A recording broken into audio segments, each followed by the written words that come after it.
Jesus heals a demon-possessed boy.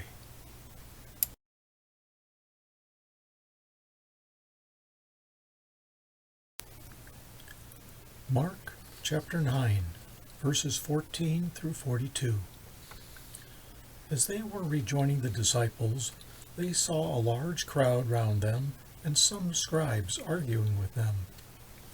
At once, when they saw him, the whole crowd were struck with amazement and ran to greet him.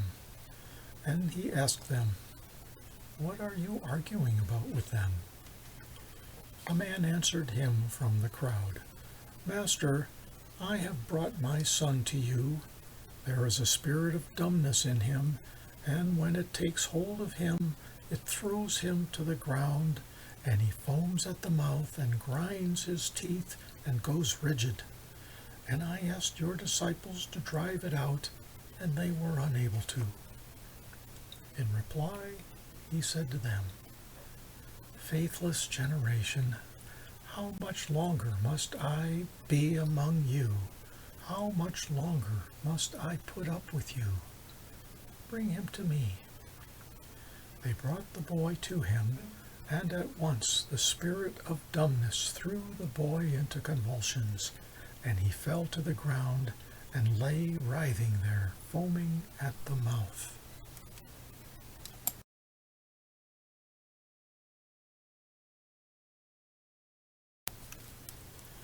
Jesus asked the father, "How long has this been happening to him?"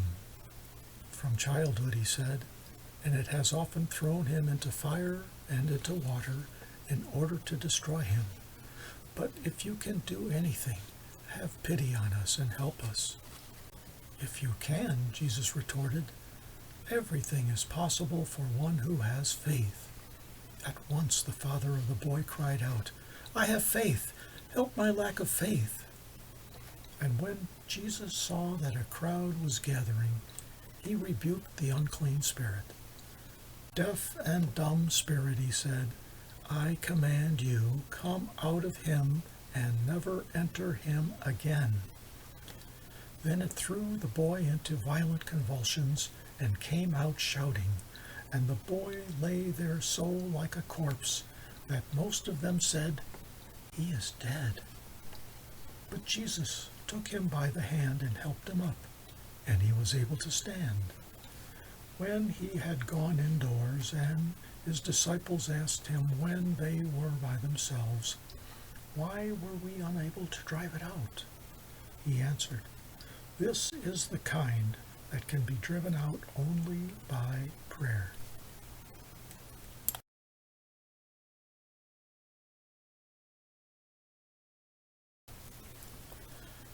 After leaving that place, they made their way through Galilee, and he did not want anyone to know, because he was instructing his disciples. He was telling them, "The Son of Man will be delivered into the power of men. They will put him to death, and 3 days after he has been put to death, he will rise again." They did not understand what he said and were afraid to ask him. They came to Capernaum, and when he got into the house, he asked them, "What were you arguing about on the road?" They said nothing, because on the road they had been arguing which of them was the greatest. So he sat down, called the 12 to him, and said, "If anyone wants to be first, he must make himself last of all and servant of all." He then took a little child whom he set among them and embraced, and he said to them, "Anyone who welcomes a little child such as this in my name welcomes me, and anyone who welcomes me welcomes not me, but the one who sent me."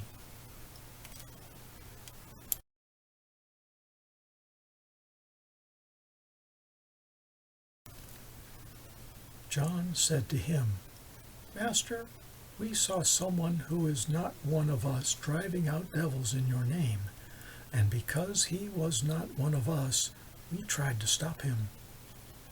But Jesus said, You must not stop him. No one who works a miracle in my name could soon afterwards speak evil of me. Anyone who is not against us is for us.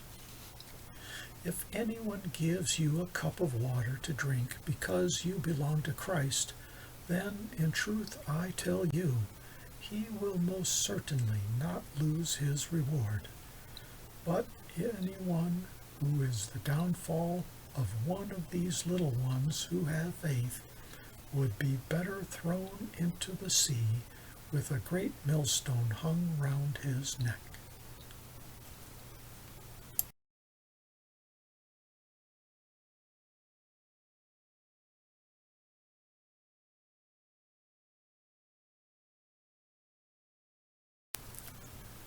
Matthew chapter 17, verses 18 through 21. And when Jesus rebuked it, the devil came out of the boy, who was cured from that moment. Then the disciples came privately to Jesus.